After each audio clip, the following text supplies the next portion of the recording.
ఫిబ్రవరి 26 బుధవారం నాడు శివరాత్రి పండుగ వచ్చింది.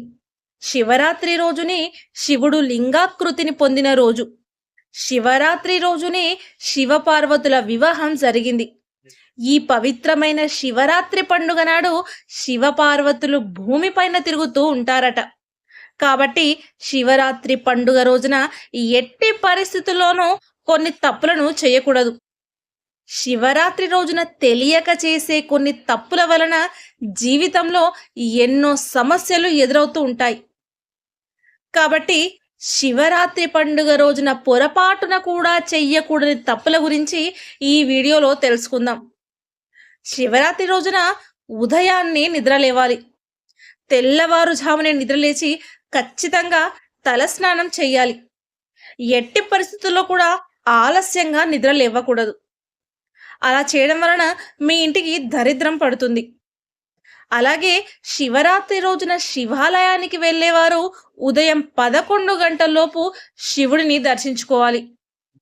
12 గంటలు దాటిన తర్వాత ఎట్టి పరిస్థితుల్లోనూ శివాలయానికి వెళ్ళకూడదు. ఈ మహాశివరాత్రి పర్వదినాన శివపార్వతులు కైలాసం నుండి భూమిపైకి వస్తారట. కాబట్టి శివరాత్రి రోజున ఎవరైతే శివాలయానికి వెళ్తారో అలాంటి వారికి కష్టాలు లేకుండా పరమేశ్వరుడు అనుగ్రహిస్తాడట. శివాలయంలో ప్రదక్షిణలు చేయకూడదట. శివాలయంలో కేవలం చండీ ప్రదక్షిణలు మాత్రమే చేయాలి. శివలింగానికి అభిషేకం చేసేవారు ఆవు పాలను మాత్రమే ఉపయోగించాలి. గేదె పాలతో శివలింగానికి అభిషేకం చేయకూడదు. శివలింగం పైన ఆవు పాలు పోసిన తర్వాత నీళ్లతో ఖచ్చితంగా అభిషేకం చేయాలి. అలా చేస్తేనే సంపూర్ణ అభిషేక ఫలితం దక్కుతుంది. అలాగే పాల ప్యాకెట్లను నోటితో కొరికి ఆ పాలతో కూడా శివునికి అభిషేకం చేయకూడదు. శివుడికి అభిషేకం చేసేటప్పుడు నేరుగా పాల ప్యాకెట్తో శివలింగాన్ని అభిషేకించకూడదు. పాలను ఒక గ్లాసులో పోసుకొని శివుడికి అభిషేకం చెయ్యాలి. అంతేగాని పాల ప్యాకెట్తో శివలింగాన్ని అభిషేకించకూడదు. శివాలయంలో గర్భగుడిలోకి ప్రవేశించేటప్పుడు పురుషులు చొక్కా ధరించకుండా కండువా కప్పుకొని శివుడిని దర్శించుకోవాలి. అప్పుడు మాత్రమే శివానుగ్రహం ఖచ్చితంగా ఉంటుంది, సంపూర్ణంగా లభిస్తుంది. శివుడికి అభిషేకం చేసేటప్పుడు మహిళలు శివలింగాన్ని అసలు తాకకూడదు. అలాగే అభిషేకం చేసే సమయంలో మన శరీర చెమటలు కానీ వెంట్రుకలు కానీ లింగంపై పడకుండా జాగ్రత్త పడాలి.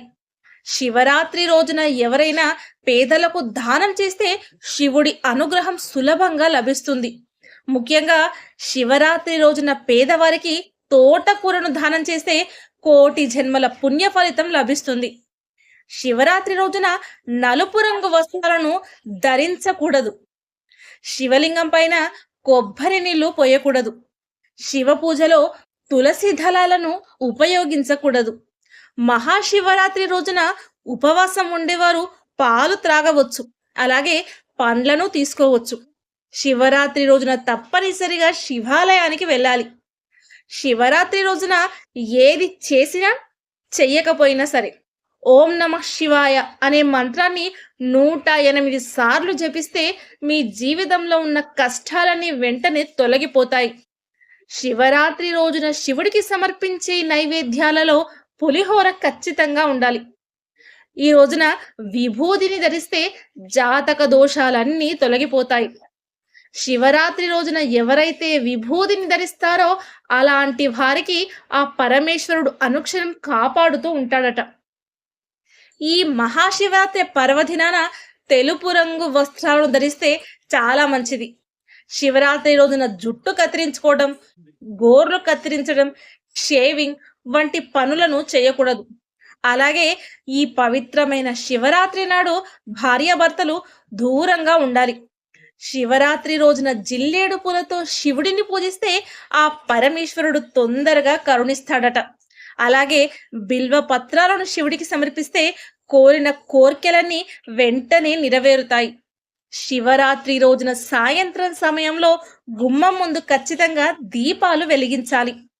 శివరాత్రి రోజున ఇంటి ముందు 2 దీపాలు వెలిగిస్తే మీ ఇంట్లోకి శ్రీ మహాలక్ష్మీదేవి అడుగు పెడుతుంది. తులసి మొక్కలో ముక్కోటి దేవతలు కొలువై ఉంటారు కాబట్టి శివరాత్రి రోజున తులసిదేవి దగ్గర నెయ్యి దీపం వెలిగిస్తే డబ్బు పరంగా ఇంటికి బాగా కలిసొస్తుంది. ఈ మహాశివరాత్రి పర్వదినాన మధ్యాహ్న సమయంలో అసలు నిద్రపోకూడదు. అప్పుల సమస్యలతో బాధపడేవారు శివలింగం ముందు ఒక నెయ్యి దీపం వెలిగించి శివుడికి నమస్కారం చేసుకుంటే అప్పుల సమస్యలన్నీ తీరిపోతాయి. అలాగే మీ జీవితంలో గొప్ప స్థాయికి ఎదగాలంటే చెరుకు రసంతో శివలింగానికి అభిషేకం చేయండి.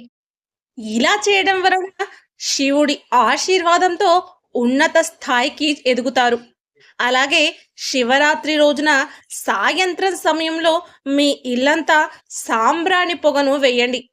మీ ఇంట్లో ఉన్న దుష్ట శక్తులన్నీ బయటకు వెళ్ళిపోయి మీ ఇంట్లోకి దేవతలు అడుగు పెడతారు. మహాశివరాత్రి నాడు శివలింగానికి అభిషేకం చేస్తే కోటి జన్మల పుణ్య ఫలితం లభిస్తుంది.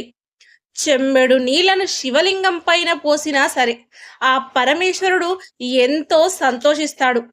శివరాత్రి రోజున ఖచ్చితంగా ఉపవాసం ఉండాలి. శివరాత్రి రోజున ఉపవాసం ఉంటే కోటి సోమవారాలు ఉపవాసం ఉన్నంత పుణ్యం లభిస్తుంది. శివరాత్రి రోజున ఉపవాసాలు ఉండలేని వారు ఉల్లిపాయ అలాగే వెల్లుల్లి వంటి ఆహార పదార్థాలను తినకూడదు. శివరాత్రి రోజున కందిపప్పును కూడా ఉపయోగించకూడదు. అలాగే గోధుమలను కూడా వాడకూడదు. మాంసాహారాన్ని ముట్టుకోకూడదు. శివ పూజలు చేసే సమయంలో స్టీల్ పాత్రలను ఉపయోగించకూడదు.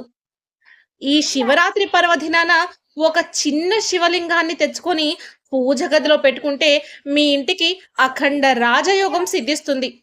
అలాగే ఒక చిన్న మట్టి శివలింగాన్ని తయారు చేసి ఆ మట్టి శివలింగానికి అభిషేకం చేస్తే విపరీతమైన ధనలాభం సిద్ధిస్తుంది. మహాశివరాత్రి రోజున ఖచ్చితంగా జాగరణ చెయ్యాలి. జాగరణ చేయడం వలన పరమేశ్వరుడు సంతోషించి భక్తుల కోరికలన్నీ త్వరగా నెరవేరుస్తాడట. శివరాత్రి జాగరణ చేసేవారు శివుడి భక్తి పాటలు వింటూ ఉండాలి. ఓం నమ శివాయ.